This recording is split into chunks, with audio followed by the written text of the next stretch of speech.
আজকে যে টপিক নিয়ে আলোচনা করছি সেটা হচ্ছে Pharma health care mutual fund. তো ফার্মা হেলথ কেয়ার মিউচুয়াল ফান্ডের মধ্যে বাজারের মধ্যে যতগুলো কোম্পানির মিউচুয়াল ফান্ড আছে ফার্মা হেলথ কেয়ারের, তার মধ্যে বেস্ট আমি 8টা এখানে ফান্ড দেখো দিয়ে রেখেছি। ওয়ানে 1 নম্বরে আছে নিপ্পন ইন্ডিয়া ফার্মা ফান্ড। কেন আমি এটাকে 1 নম্বর দিয়েছি? 1 নম্বর দিয়েছি তাহলে ফান্ড সাইজটা, এইউএম সাইজটা দেখো, মানে অ্যাসেট আন্ডার ম্যানেজমেন্ট, এইউএম, ঠিক আছে? তো এইউএম এর সাইজটা দেখো, এটাতে আছে 8000। তো এটা সবচেয়ে বেশি। তাহলে সবসময় একটা জিনিস লক্ষ্য রাখবে, যখন মিউচুয়াল ফান্ডে ইনভেস্ট করো তাহলে সবসময় প্রথম যেটা দেখবে সেটা হচ্ছে ফান্ড সাইজটা। যে কোম্পানির ফান্ড সাইজ সবচেয়ে বেশি বড় থাকবে তার মানে রেসপন্সিবিলিটি বেশি থাকে। তো ওই ফান্ডকে ম্যানেজ করার জন্য তার কাছে অনেক কি বলবো, অনেক এক্সপিরিয়েন্স আছে, তার জন্য তো এই কোম্পানিতে মানুষরা ইনভেস্ট করছে, এসআইপি করছে, তাই তো? তো নিপ্পন ইন্ডিয়া ফার্মা ফান্ড, এটার মধ্যে এটা হচ্ছে টপ 1 নম্বরে আছে, কারণ এটার ফান্ড সাইজটা বেশি আছে। তো এটার যে 5 ইয়ার্সের রিটার্ন, 5 ইয়ার্সের যদি আমি রিটার্ন দেখি, এখানে 16.16% রিটার্ন আছে। আইসিআইসিআই পোটেনশিয়ালের যেটা আছে এটা হচ্ছে 6454 করোড়, তার এটা 5 ইয়ারের রিটার্ন, 5 ইয়ার্সের রিটার্ন হচ্ছে 19.89%। সেইভাবে এসবিআইরও আছে, এটা রিটার্ন হচ্ছে 20.37, ডিএসপি আছে 15.97, মেরা এসিড আছে 17.77, টাটার আছে 16.08, ইউটিআই মিউচুয়াল ফান্ডে আছে 19.31, আর Aditya Birla sun life pharma and health care ফান্ডে আছে ইয়েতে 5 ইয়ার্সের রিটার্ন হচ্ছে 16.73%, আর এটার ফান্ড সাইজটা হচ্ছে 950। তো এটা মানে নতুন নতুন স্টার্ট হয়েছে, ঠিক আছে? মানে নতুন নতুন বলতে প্রায় 6 বছর হয়ে গেছে। তো ফান্ড সাইজটা অল্প, মানে 1000-এ ক্রস করেনি। তাহলে এখন আমি কোন ফান্ডটা আমি চুজ করবো আমার জন্য বেটার হবে সেটা দেখার জন্য আগে তুমি দেখো এখানে ওভারঅল যে 1 ইয়ার, 3 ইয়ার, 5 ইয়ার্স রিটার্ন দেখা হয়। তো আমি বলবো 1 ইয়ার, 3 ইয়ার, 5 ইয়ার্স রিটার্ন দেখার থেকেও ফার্স্ট চেক করবে 5 ইয়ার্স রিটার্ন।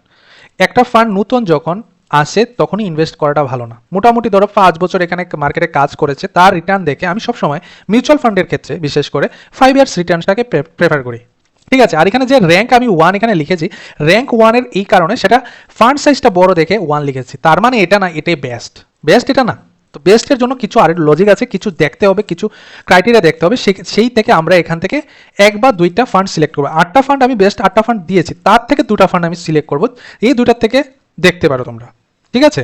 তাহলে দেখো 5 ইয়ার্সের রিটার্ন সবচেয়ে যদি আমার বেশি দেয় তাহলে এসবিআই দিচ্ছে, তারপরে দিচ্ছে তোমার আইসিআইসিআই পোটেনশিয়াল, আর এরপরে দিচ্ছে ইউটিআই, ঠিক আছে? এই হচ্ছে আমাদের 3টে।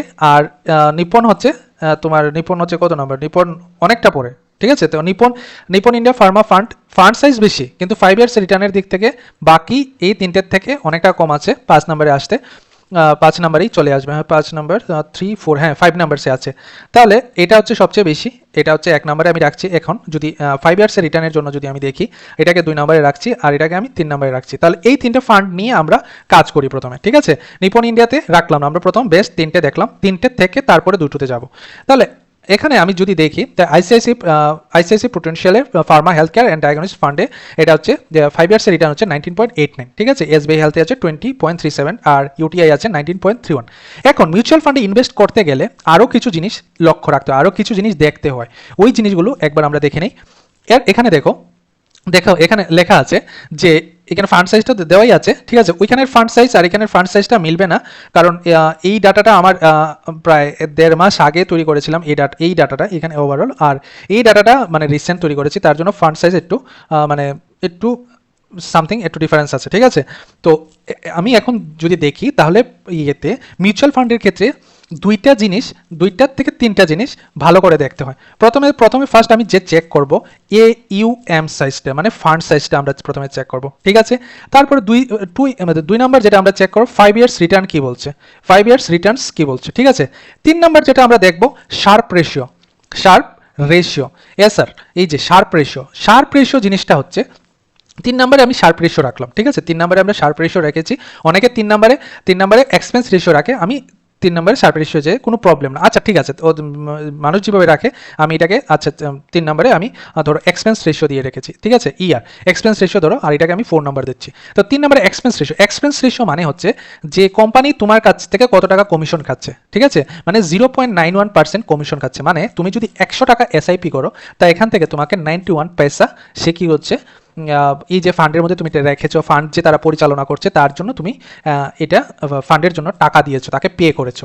তো এটাকে প্রত্যেক মাসে পে করতে হবে না বা প্রত্যেক বছরে পে করতে হবে না। এটা পে করার সিস্টেম হচ্ছে যখনই তুমি এসআইপিটা করবে, যেদিনই তুমি এসআইপিটা করবে ওই দিনেই ওইটা কেটে নেবে, ঠিক আছে, সাথে সাথে কেটে বাকি টাকাটা ইনভেস্ট হয়ে যাবে, ঠিক আছে। 0.91% 100 টাকার ওই টাকাটা কেটে বাকি টাকাটা তোমার ইউনিট, তুমি যে মিউচুয়াল ফান্ড যে তুমি ইনভেস্ট করো এটা ইউনিট হিসাবে কাউন্ট করা হয়, ঠিক আছে।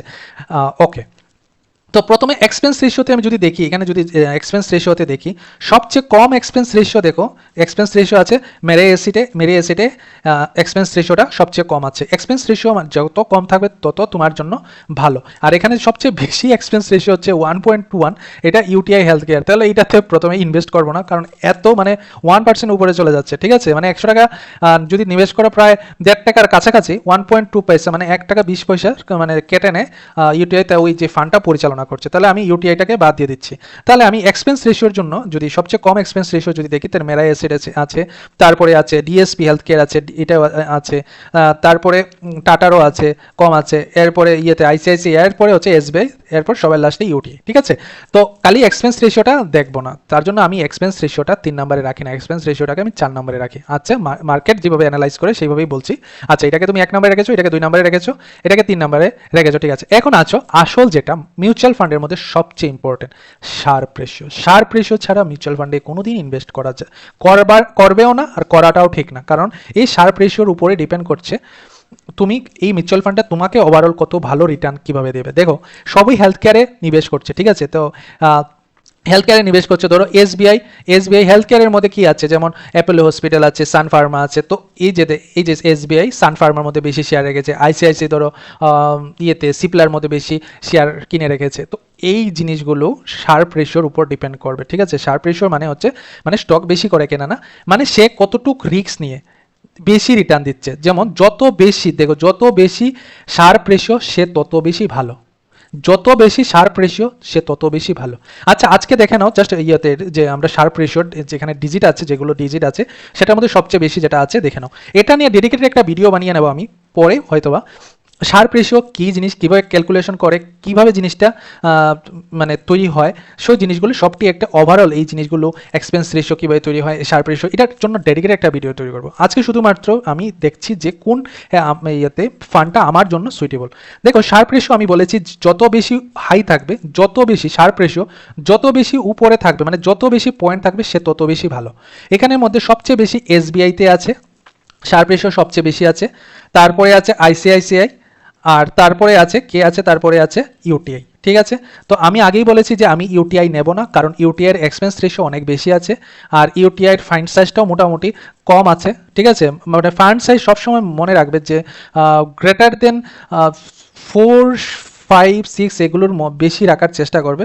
কিন্তু এসবিআই তো দেখা যাচ্ছে 4.5 করোড়, আর ইয়েতে আইসিআইসিআইতে দেখো 6.5 করোড়ের কাছাকাছি। তো ইউটিআই তাদের দুজনের থেকে কম আছে, তার জন্য আমি ইউটিআইটাকে আর নেব না।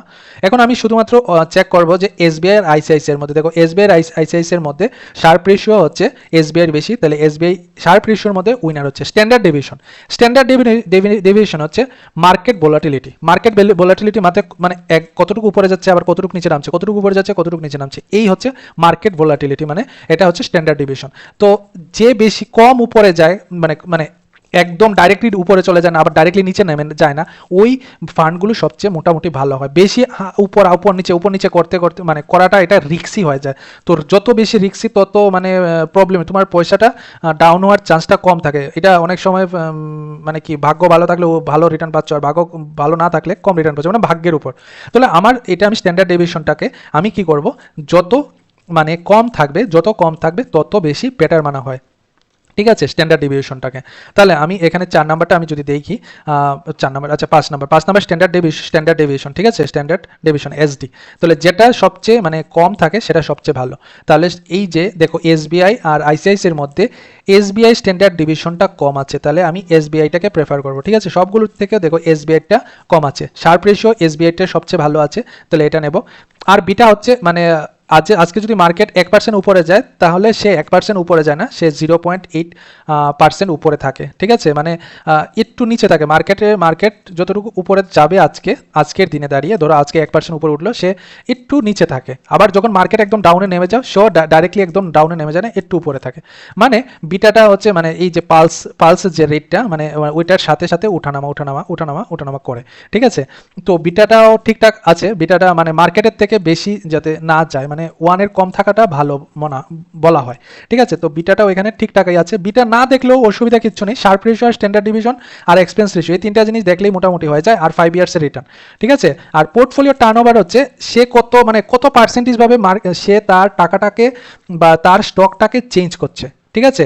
মানে আজকে মানে প্রত্যেক এই যে পার্সেন্ট মানে ধরো 100-100-100-র মধ্যে 26 বার সে কি করে, 100 বার যদি মার্কেট ওঠানামা করে, সে 26 বার কি করেছে, শেয়ার মানে সেল করেছে, বাই করেছে।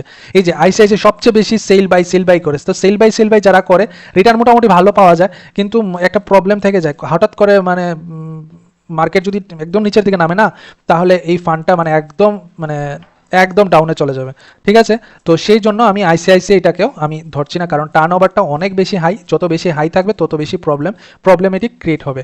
তাহলে এখান থেকে আমাদের উইনার হচ্ছে স্টেট ব্যাংক অফ ইন্ডিয়ার হেলথ কেয়ার অপরচুনিটি ফান্ড। তাহলে তুমি যদি নিবেশ করতে যাও, তাহলে স্টেট ব্যাংক অফ ইন্ডিয়া এটাকে এক নম্বরে রাখবে।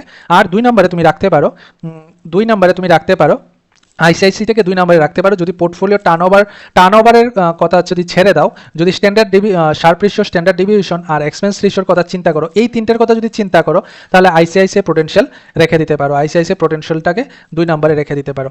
তাহলে এখান থেকে এই 8টার মধ্যে এই যে 8টা মিউচুয়াল ফান্ড দেওয়া আছে, তার থেকে আমি 2টা সিলেক্ট করেছি, স্টেট ব্যাংক অফ ইন্ডিয়া আর একটা হচ্ছে আইসিআইসিআই প্রোটেনশিয়াল। নিপন ইন্ডিয়াতে যাব না। নিপন ইন্ডিয়াতে কি হয়, নিপন ইন্ডিয়া আমার শার্প রেশিও, প্রথমে হচ্ছে এক্সপেন্স রেশিও অনেক বেশি, এই যে নিপন ইন্ডিয়া 7 নম্বর, এখানে যে করেছি, ডিপোজিটে ফান্ডস বেশি আছে, এক্সপেন্স রেশিও বেশি আছে, শার্প রেশিও ওইটার থেকে এসবিআই এর তুলনায় অনেক কম আছে। স্ট্যান্ডার্ড ডেভিশনে হাই আছে। এরপরে পোর্টফোলিও টার্নওভার ঠিক আছে, অনেক কমে আছে। আর বিটাটাও ঠিক আছে, 1-এর কমে আছে, ঠিক আছে। কিন্তু আমার নিপন ইন্ডিয়া কেন করলাম না, নিপন ইন্ডিয়া করার কারণ হচ্ছে 5 ইয়ার্সের আমি যদি রিটার্ন দেখি অনেকটা কম আছে, এসবিআই আইসিআইসির তুলনায় অনেক কম, 4% কম আছে। এটা তুমি একটা লং টার্মের ক্ষেত্রে 4% কম করাটা মানে অনেক বেশি কম হয়ে যায়, ঠিক আছে। তোমরা দেখতে পারো ফান্ড সাইজ অনুযায়ী, কিন্তু আমি এটা রিকমেন্ড করবো না, কারণ আমি কোনোটাই রিকমেন্ড করছি না। দেখো, আমি একজন মানে সেবি রেজিস্টার অ্যানালাইসিস না, তাও আমি আমার ক্যালকুলেশন দিয়ে দেখার চেষ্টা, মানে বোঝানোর চেষ্টা করলাম যে কিভাবে মিউচুয়াল ফান্ডকে চুজ করতে হয়, মিউচুয়াল ফান্ডে ইনভেস্ট করতে, কোন মিউচুয়াল ফান্ডটা ভালো, কোন মিউচুয়াল ফান্ডটা খারাপ, আর কোন প্যারামিটার উপর ডিসাইড করে মিউচুয়াল ফান্ডটা নেওয়া হয়। মানে বড় ইনভেস্টাররা যখন মিউচুয়াল ফান্ডে মানে এসআইপি করে, ওই জিনিসগুলো দেখে ওই জিনিসগুলোর উপরেই ডিসাইড করে যে কোন মিউচুয়াল ফান্ডটা তাদের জন্য ভালো। তো আমি এখান থেকে র্যাঙ্ক 2টা করলাম, একটা হচ্ছে এসবিআই 1 নম্বরে রইলো, আর 2 নম্বরে হচ্ছে আইসিআইসিআই প্রুডেনশিয়াল, ঠিক আছে। তাহলে আজকের মতো এখানেই, ওকে।